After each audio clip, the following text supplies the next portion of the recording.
नमस्कार मित्रांनो, सावळ्याची जणू सावली पुढील भागामध्ये सावली ग्लास घेऊन येते. चंद्रकांत म्हणतो, तू जे म्हणाली ते चूर्ण टाकलं ना यामध्ये? नाही म्हणजे एकनाथजी म्हणाले होते तुमच्या गावाकडच्या वैद्याकडे पोटावरचं एकदम छान औषध आहे, म्हणून म्हटलं बघूया काही उपयोग होतो का काय.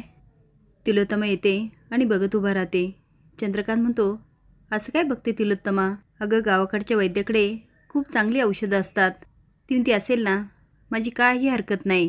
तो ठीक आहे, याबद्दल तुझं काही नाही, पण जे सावलीवर आरोप होतात त्याबद्दल काय मत आहे?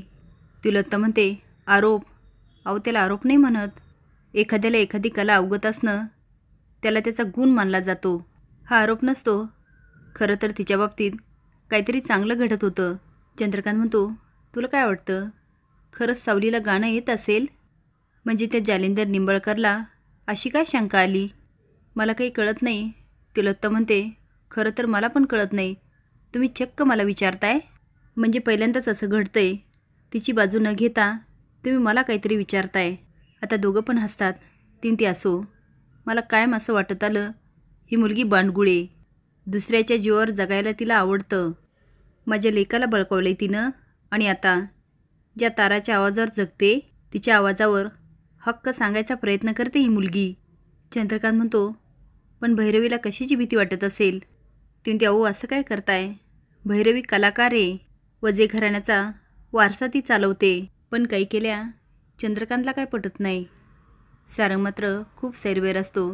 त्याला आठवतं निंबाळकरचं बोलणं. आता तुम्हाला कळेल हे आवाजाच्या मागे कुणाचा आवाज आहे. सावली, म्हण गाणं म्हण. आता आठवतं जगन्नाथचं बोलणं, तुझ्या आयुष्यातील सत्य जोपर्यंत जगासमोर येत नाही तोपर्यंत ही स्पर्धा जिंकणं अशक्य आहे. तेवढ्यात अमृता येते आणि म्हणते, सारंग, मी जो विचार करते तोच तू करतो का? सावलीला गाता येतं हे निंबाळकरच्या मनात कसं आलं? तुला कल्पना होती का?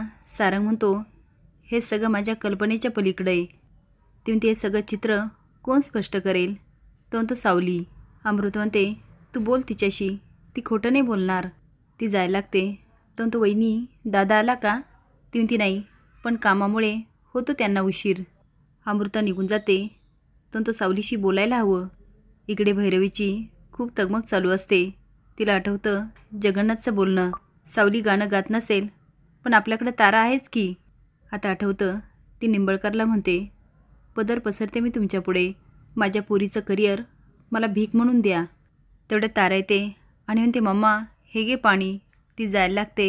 भैरव म्हणते, ए मूर्ख मुली, बघून नाही चालतायत का? ती सॉरी मम्मा. तेवढ्यात जगन्नाथचा आवाज येतो, अभिनंदन अभिनंदन. भैरवी वजे, अभिनंदन. फुलाचा गुच्छ देत म्हणतो, घ्या, खूप कष्टाने तुम्ही स्वतःला वाचवलं म्हणून तुमचं अभिनंदन करतो. भैरवी गुच्छ ओढून घेते. जगन्नाथ खाली बसतो. ती म्हणते, बिलकुल, तुमच्यासारखे हितचिंतक आहे म्हणून हे साध्य झालं. पण तुम्ही किती शुभेच्छा दिल्या ना जगन्नाथजी, तरी काही उपयोग नाही.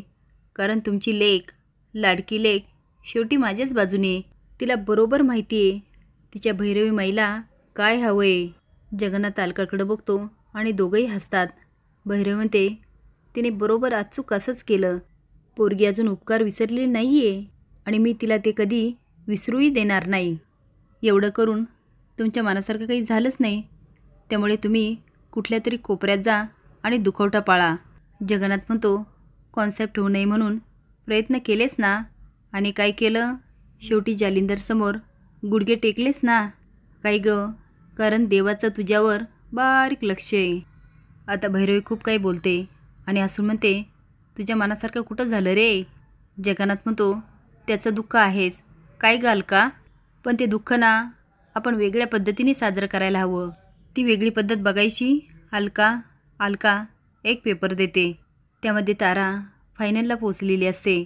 सारंग किचनमध्ये जातो आणि म्हणतो, सावली, तुला माहिती आहे मी इथे का आलो? आता सगळंच आठवण करून देतो आणि म्हणतो, सावली, मला माहिती आहे, पण माझ्यापुढे चित्र स्पष्ट होत नाही आहे. त्याला आठवतं तो सकाळी एक्सरसाइज करत असतो आणि सावली गात असते. तो जेव्हा आत जातो तेव्हा ती शांत बसते. तो आता बरंच काही बोलू म्हणतो, सावली, आता खोटं बोलू नकोस, मला फक्त सत्य ऐकायचं. तो तिचा हात पकडतो आणि स्वतःच्या डोक्यावर ठेवतो आणि म्हणतो, शपथ घे, तू गातेस ना? जगन्नाथ म्हणतो, हे फायनलचं पोस्टर आहे. खरं तर हिच्या जागेवर माझी लेक हवी होती, पण बरं झालं ती नाही आहे.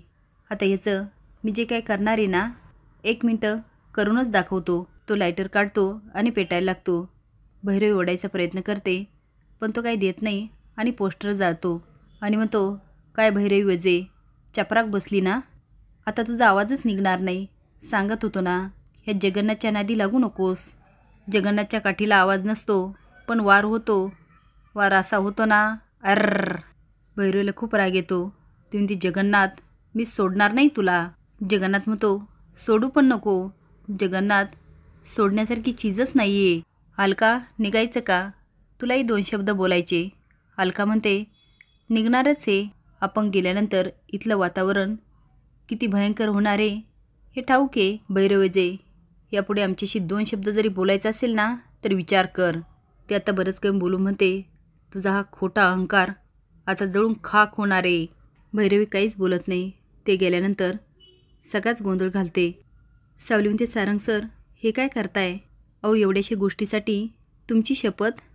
सारंग म्हणतो, सावली माझा तुझ्यावर पूर्ण विश्वास आहे. ते म्हणते, सारंग सर तुम्हाला माहिती आहे ना, माझा विठुराया कायम माझी परीक्षा घेत असतो. आणि सारंग सर, वजे घराण्याला विठ्ठलाने सुराने गौरवलंय म्हणून मी तिथे रमते.